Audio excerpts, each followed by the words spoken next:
পশ্চিমবঙ্গের ঘুটিয়ারি শরীফে অবস্থিত গাজী বাবার মাজার বহু মানুষের কাছে এটি পরিচিত ধর্মীয় ও ঐতিহাসিক স্থান। প্রতিদিন দূর দূরান্ত থেকে অসংখ্য মানুষ এখানে আসেন শ্রদ্ধা জানাতে, দোয়া করতে এবং মানত পূরণ করতে।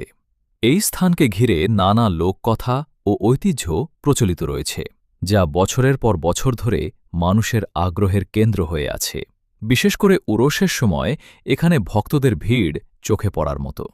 আপনি বিশ্বাসী হন বা ইতিহাসপ্রেমী, ঘুটিয়ারি শরীফের এই ঐতিহ্যবাহী স্থান একবার ঘুরে দেখার মতো। তবে মনে রাখবেন, ধর্মীয় বিষয় সম্পর্কে সবার মতো ও বিশ্বাস এক নয়। তাই পারস্পরিক সম্মান ও সৌহার্দ্য বজায় রাখাই সবচেয়ে গুরুত্বপূর্ণ। এমন আরও ইতিহাস, ঐতিহ্য ও তথ্যবহুল ভিডিও পেতে আমাদের পেজটি ফলো করুন এবং ভিডিওটি শেয়ার করে অন্যদেরকে দেখার সুযোগ করে দিন।